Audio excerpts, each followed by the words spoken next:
chuối nói nhâm lo thao ye kinh sẽ khó liên đồng chia đồng thái mây liêu yên hầm mây thắm anh nam cô chuối chia tao chuồn miếng quạt mây xiang ao quạt liêu nhau dao mây hay tao gang tiền nhé ya mấy game mấy hoài lâu nói bữa tối năm tay mấy con bữa yên hằng hải mấy lẽ nghe hoài đi dần mấy trăng nghe phai mấy con mấy ya mấy hay lòng tia tao tai bên mấy nghe say chẳng tháo lo nói buồn hầm thông hải trên nhiều mây mai đông nà mây lại hay cháu to cháu mây hiu yên nam tình mây đủ tao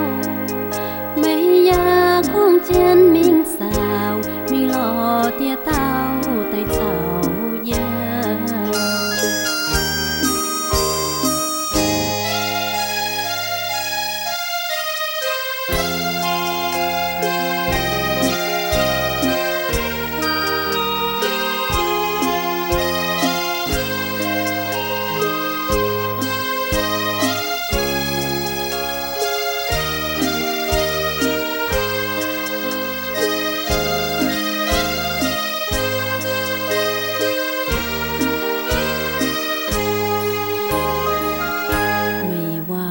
tiền nhé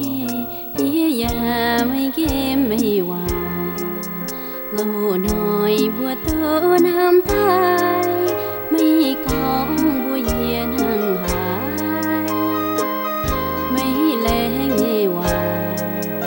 đi dần mấy trăng nghe phai mấy con mấy ya mấy hay lòng tia tao tai bên mấy nghe say chẳng tháo lo nói buồn hầm thông hải trên nhiều mây mai đông nà mây lại hay cháu to dao mây hiu yên hầm tình mây đủ tao mây ya khoang chân mình sao mình lo tia tao tay sao yeah